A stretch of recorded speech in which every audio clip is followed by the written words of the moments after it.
Dieu veut vraiment que nous fassions du bien aux gens qui n'ont rien fait pour nous, parce que c'est la meilleure façon au monde de faire du combat spirituel et de garder le diable sous vos pieds. L'amour est la forme la plus élevée de combat spirituel.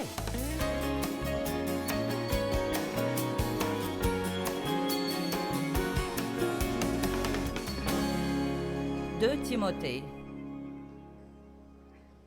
chapitre 3. Père, nous sommes reconnaissants pour ta parole, et je prie que chacun de nous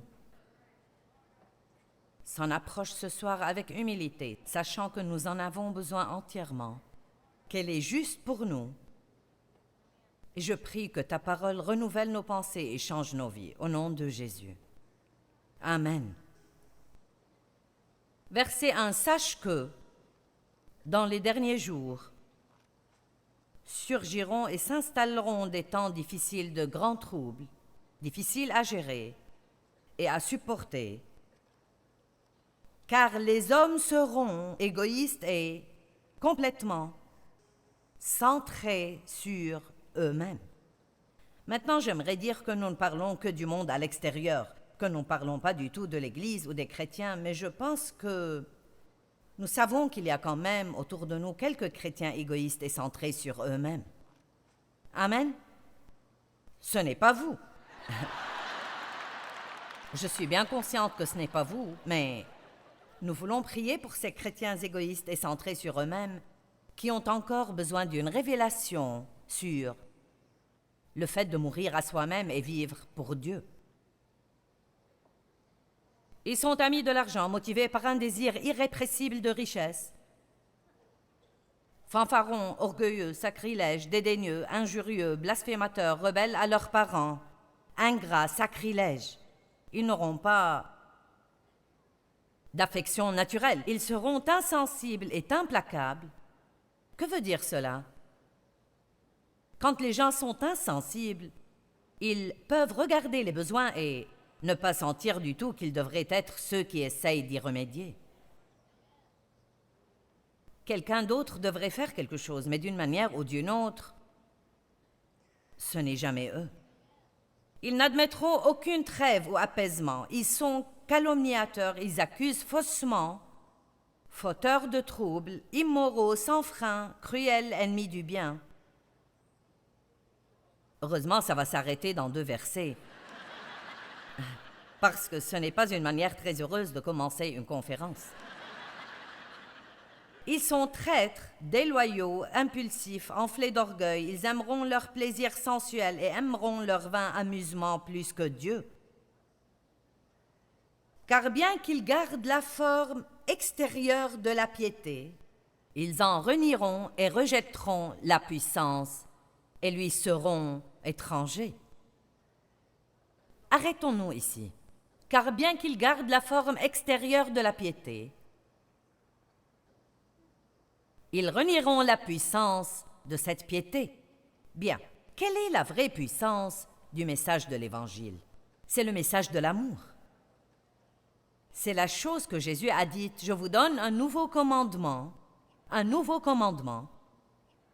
Aimez-vous les uns les autres, comme je vous ai aimés. C'est à ceux-ci que les hommes sauront que vous êtes mes disciples. » Nous pensons que nous avons besoin que quelqu'un nous aime, mais nous avons besoin de quelqu'un à aimer. Et ça, tout le monde peut le trouver. Il n'y a personne dans le monde qui ne puisse trouver quelqu'un à aimer parce que le monde entier désespère d'être aimé. Bon, vous me regardez avec l'air de dire « je me demande où elle veut en venir. » Donc écoutez, j'ai écrit un livre il y a 2 ans intitulé « La révolution de l'amour ». Et c'était la plus mauvaise vente de livres. Non, mais les ventes étaient mauvaises. Vraiment mauvaises. Et le plus que nous n'ayons jamais vendu à une conférence était 112, on me l'a dit. Et vous savez, quand vous avez 7, 8, 9, 10 000 personnes dans le bâtiment, ce n'est pas très impressionnant. Vous dites, ce doit être un livre mauvais, pourquoi vous m'en parlez? Eh bien, parce que je n'en ai pas vendu, pas parce qu'il était mauvais. Je n'en ai pas vendu parce qu'en réalité, les gens pensent sincèrement que ce n'est pas un message important. Ou alors ils pensent qu'ils savent déjà tout sur l'amour. Mais si c'était le cas, si vraiment si chaque croyant, si tous ceux qui se considèrent eux-mêmes comme croyants en Jésus sortaient dans leur coin du monde en marchant dans l'amour, je dis que la plupart de l'humanité serait déjà sauvée et nous n'aurions absolument pas dans notre société le désordre que nous avons aujourd'hui.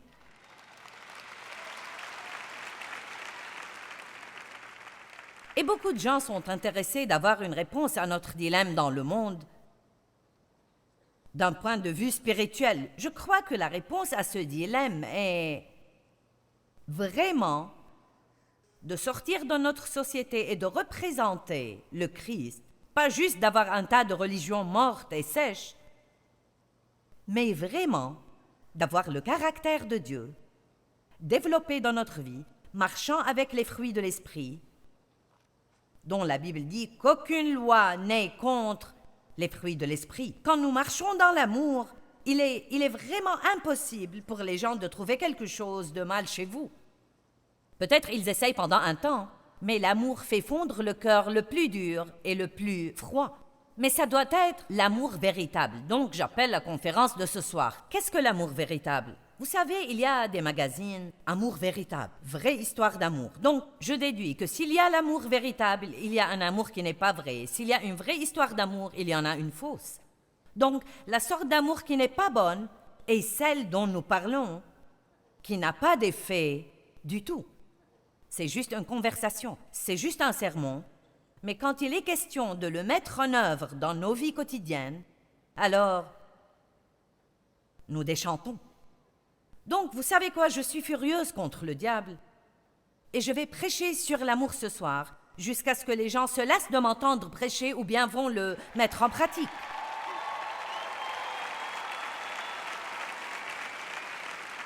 Parce que c'est vraiment triste de voir combien nous parlons de l'amour dans l'Église et combien il est peu manifesté en réalité. Nous pouvons être ensemble dans l'Église et se serrer dans les bras et se dire « Je t'aime avec l'amour du Seigneur ». Je te dis, ma sœur, je t'aime absolument à mort. Et moi, s'il te plaît, ne m'aime pas à mort, j'essaye de vivre, merci. Je te le dis, ma sœur, je t'aime à mort. Nous disons toujours les trucs les plus débiles.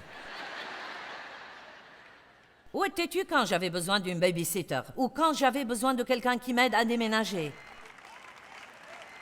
Où étais-tu quand quelqu'un essayait de ruiner ma réputation et que tu aurais pu me défendre en disant « Non, nous ne sommes pas du tout d'accord avec ça. » Allez, je suis vraiment contente que tu m'aimes de l'amour du Seigneur, mais quoi qu'il en soit, tu sais. Je veux dire, si nous nous aimions vraiment les uns les autres de l'amour du Seigneur, le genre d'amour avec lequel Jésus aimait, oh là là! Je veux dire, si l'Église aimait comme cela, l'Église serait pleine à débordement. Et j'ai découvert et trouvé que la seule façon d'aimer de cette manière est de le faire exprès. Je ne peux pas attendre de le ressentir et de le vouloir. Je ne peux pas attendre de trouver ça juste et je dois l'étudier, le garder devant moi tout le temps, car notre chair est égocentrique et vraiment égoïste de nature. Et sachez que nous devons tous déclarer la guerre à l'égoïsme et dire « Je ne veux pas vivre une vie dans laquelle je suis la seule personne. »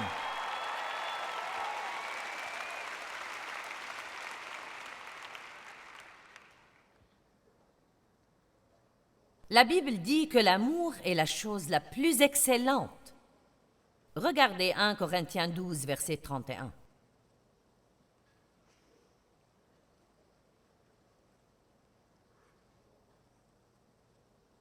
Vous voyez, beaucoup d'entre vous sont venus ici en pensant que je vais résoudre leurs problèmes.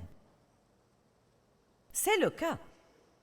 C'est la réponse à tous vos différents problèmes, car voici ce qui arrive. Laissez-moi vous donner la formule de Dieu pour résoudre les problèmes. Vous avez un problème et vous ne pouvez rien faire. Cependant, alors que vous ne pouvez rien faire, Dieu va vous permettre de sortir et d'aider quelqu'un d'autre. En fait, quand vous sortez et aidez quelqu'un d'autre, vous semez une graine et Dieu peut apporter une moisson dans votre vie. J'étais agacée de ne pas pouvoir m'aider moi-même, mais de pouvoir aider quelqu'un d'autre. Et puis finalement, j'ai compris. C'est ce que Dieu veut que nous fassions. Nous ne sommes pas appelés à rester seuls, mais à atteindre d'autres. Nous ne sommes pas supposés aller vers nous-mêmes et nous aider ou rentrer et nous bénir nous-mêmes. Nous sommes supposés faire quoi? Nous oublier nous-mêmes, nous perdre de vue, sortir de nos pensées et vivre chaque jour de notre vie pour rendre quelqu'un d'autre heureux en commençant par la maison. En commençant par la maison. Alléluia! Vous savez, si je buvais tout mon eau et que je disais « Quelqu'un ici voudrait-il m'apporter un verre d'eau ?» Je veux dire qu'il y aurait 500 personnes à filer vers la fontaine pour m'apporter un verre d'eau. Vous penseriez que c'est la chose la plus cool. J'ai donné un verre d'eau à Joyce Meyer. Mais si votre mari vous demandait un verre d'eau à la maison,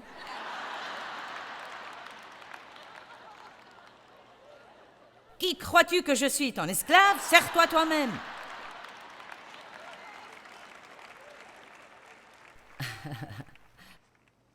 Comment se fait-il que nous veuillons faire les choses comme un ministère? Bien. Et laissez-moi vous dire quelque chose. Je ne vous dis rien que Dieu ne m'ait fait manger. Je n'ai pas acheté un livre de sermons dans lequel j'aurais pris mon message. J'ai eu à le vivre. Et il n'y a rien que je prêche, que je n'ai pas vécu, et dont je ne sais pas qu'il marche véritablement. Et je vous dis, si vous voulez être heureux, oubliez-vous vous-même et commencez à vivre pour rendre quelqu'un d'autre heureux. Amen. 1 Corinthiens 12, 31. Aspirez de tout votre cœur aux dons et aux grâces les meilleures, les plus hauts dons et les grâces de choix, et cultivez-les avec zèle. Et je vais encore vous montrer une voie par excellence, une qui est de loin la meilleure et la plus élevée de toutes, et c'est l'amour. Nous pouvons le trouver en Matthieu 5, 44. Allons-y.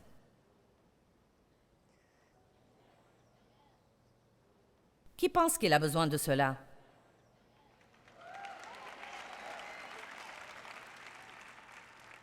Vous pensez déjà à tous les absents que vous voudriez qu'ils soient là. Je regrette que mon mari ne soit pas là ce soir. Il a besoin de ce message.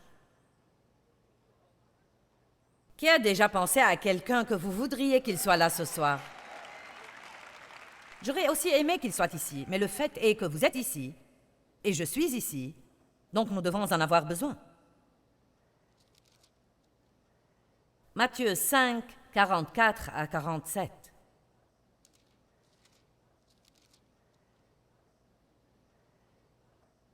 Mais moi je vous dis, aimez vos ennemis et priez pour ceux qui vous persécutent,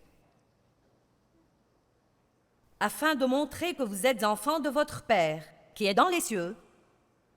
Pourquoi Dieu nous demande-t-il de faire cela?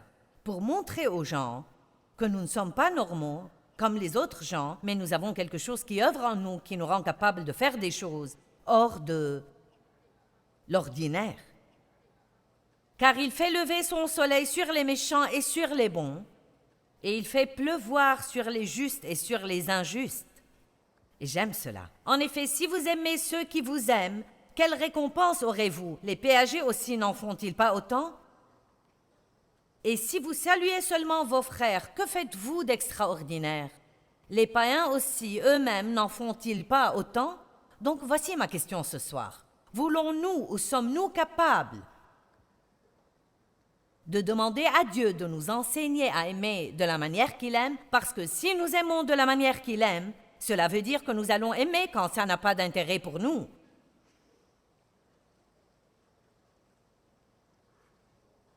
Bonjour à vous tous.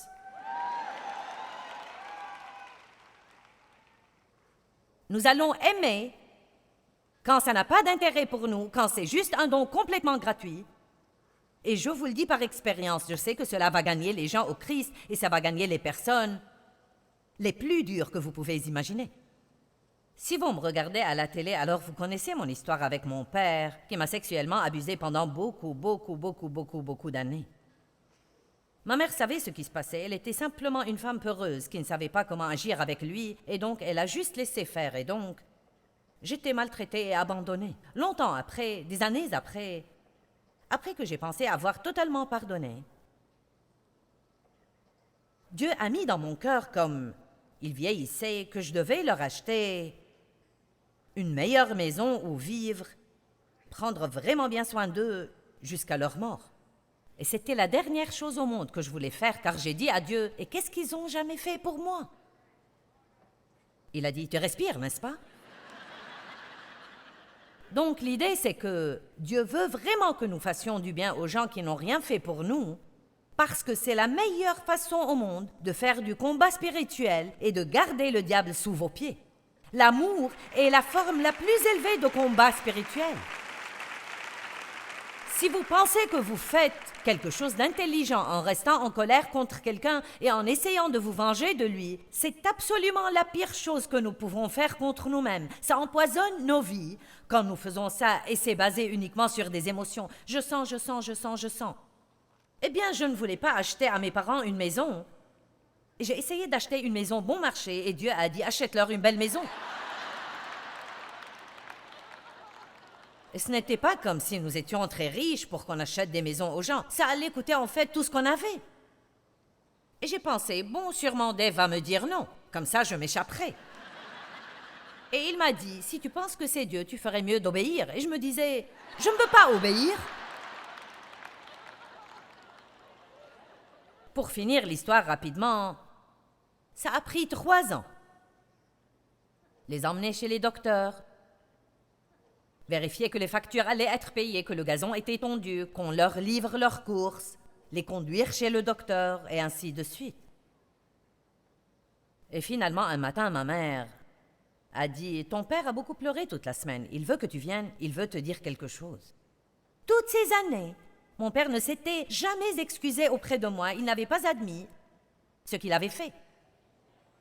Et ce jour-là, avec des larmes, il a dit « Pardon pour ce que je t'ai fait quand tu étais petite. »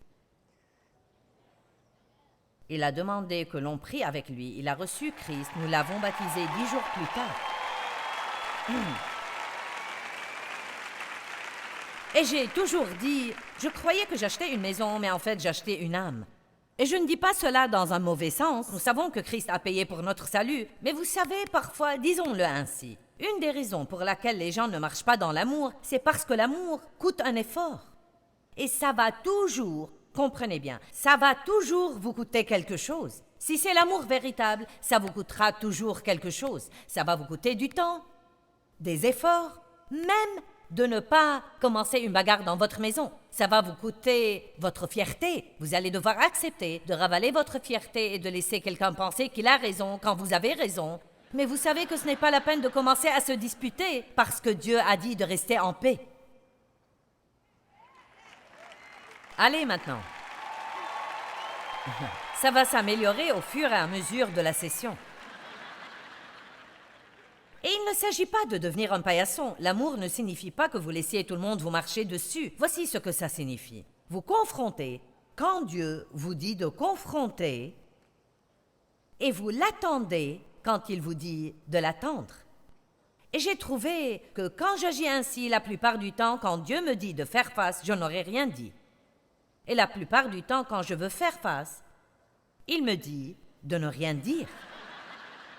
Quand quelqu'un nous a blessés, la chose la plus difficile est de laisser tomber et laisser Dieu défendre lui-même notre cause. Nous voulons prendre position pour nous-mêmes, n'est-ce pas? Quelqu'un reçoit-il déjà quelque chose de cet enseignement? Maintenant, écoutez, si vous attendez que l'autre fasse ce qui est juste, j'ai une annonce à faire ce soir. Vous êtes celui qui entend ce message, alors soyez celui qui commence le premier. Et pas seulement ça, si c'est vous le chrétien dans votre maison, alors c'est à vous de commencer en premier. N'attendez pas que les gens qui ne connaissent pas la parole fassent ce qui est juste. Ils ne savent même pas ce qui est juste. Donc nous devons le faire pour l'exemple. Mon mari a été un merveilleux exemple pour moi dans les premières années de notre mariage. Et vous m'entendez raconter ces histoires amusantes concernant Dave, et j'en ai encore d'autres. Dave a fait des trucs nouveaux que vous ne croirez pas. Je veux dire tout neuf. Nous avons une nouvelle histoire de Dave. Amen.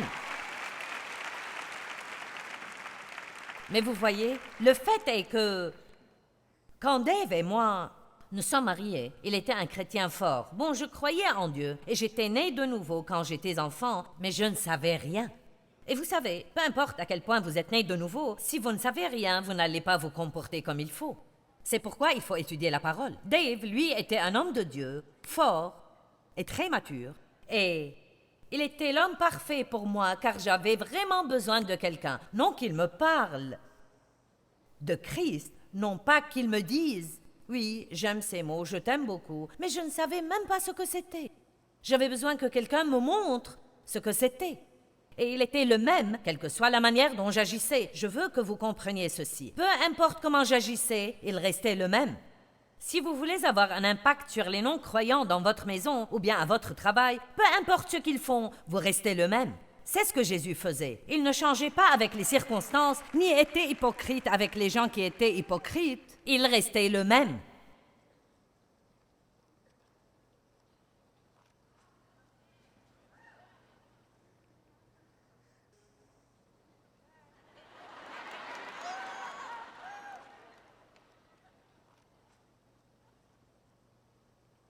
Oh Jésus, je veux juste être comme toi. Je te soumets tout. Vous voyez, c'est ce que j'appelle une religion hypocrite. Et ne vous méprenez pas, j'y ai participé pleinement aussi. C'est juste que nous apprenons ces comportements artificiels et ces petites paroles chrétiennes. Je t'aime de l'amour du Seigneur. Mais dites-moi, qu'est-ce que c'est que ça? Et où es-tu quand j'ai besoin de toi? Où es-tu quand il faut que quelqu'un défende ma réputation? Où es-tu quand j'ai besoin que quelqu'un reste simplement avec moi 1 heure parce que j'ai l'impression que j'agonise? Et je préférerais que tu ne me prêches pas, mais que tu sois là avec moi.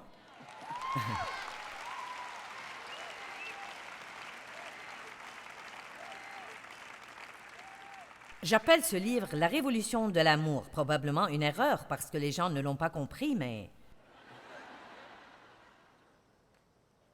J'ai utilisé le mot « révolution » parce que c'est un changement soudain dans la façon dont les choses sont habituellement faites.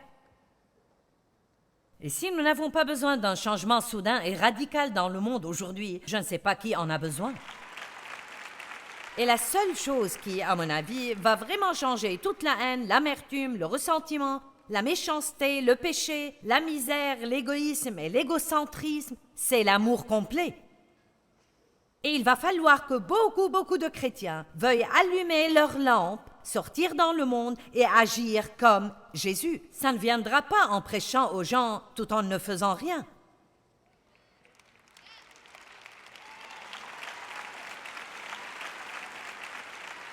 Connaissez-vous le petit jeu auquel les enfants jouent à l'école, le jeu de mime?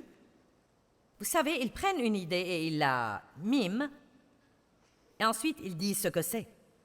Eh bien, ce qu'on fait souvent en tant que chrétien, c'est qu'on dit et on ne montre pas. Et nous devons montrer et dire. Une fois que l'on a montré aux gens l'amour de Christ, il n'est pas difficile de leur parler de Jésus-Christ que nous aimons. Amen? Ouh, j'aime prêcher ce message, comme ça vous allez juste devoir me supporter tout le week-end.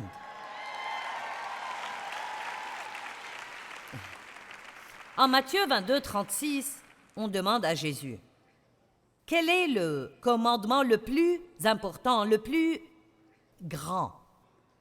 Quel commandement est le plus grand et a le plus de poids? Quel commandement est grand et important? Lequel est le principal? Certains commandements sont légers. Lequel a du poids? J'aime ça. Oui, apporte-nous une parole de poids, ma sœur. » Il lui répondit, « Tu aimeras le Seigneur ton Dieu de tout ton cœur, de toute ton âme et de toute ton intelligence et tes pensées. » Un autre verset dit, « De toute ta force. » C'est là le grand commandement le plus important, le premier. Un second, cependant, lui est semblable. « Tu aimeras ton prochain comme tu t'aimes toi-même. » Si vous avez une guerre en vous, vous vivez sous la condamnation tout le temps, vous avez honte de qui vous êtes, et vous ne vous aimez absolument pas, alors vous avez besoin de mettre ce message sur l'amour de côté. Ne le jetez pas. Mettez le juste de côté et mettez la main sur un bon enseignement. J'en ai quelques-uns, d'autres personnes en ont. Concernant le fait de vous accepter vous-même du fait de ce que Christ a fait pour vous, en apprenant qui vous êtes en Christ, ayez une bonne relation avec vous-même, une bonne relation avec Dieu, et ensuite vous êtes capable de sortir et d'attaquer le monde avec l'amour de Dieu. Amen. Bien, la chose la plus importante que nous pouvons faire dans le monde entier, et c'est quelque chose qui met un sourire sur la face de Dieu, c'est d'apprendre comment marcher vraiment dans l'amour véritable. Et l'amour véritable ne consiste pas juste à parler, mais c'est des actes. Nous devons apprendre à faire le pas dans l'amour et influencer la vie des autres personnes par l'amour de Dieu. C'est le plus grand panneau publicitaire que nous pourrons jamais porter pour Jésus, c'est d'aimer les gens. La Bible dit au psaume 37,4 que même quand vous êtes dans des temps d'épreuve vous-même, vous devez faire confiance à Dieu et bien agir. Faites confiance à Dieu et mettez un sourire sur le visage de quelqu'un d'autre et votre délivrance va venir.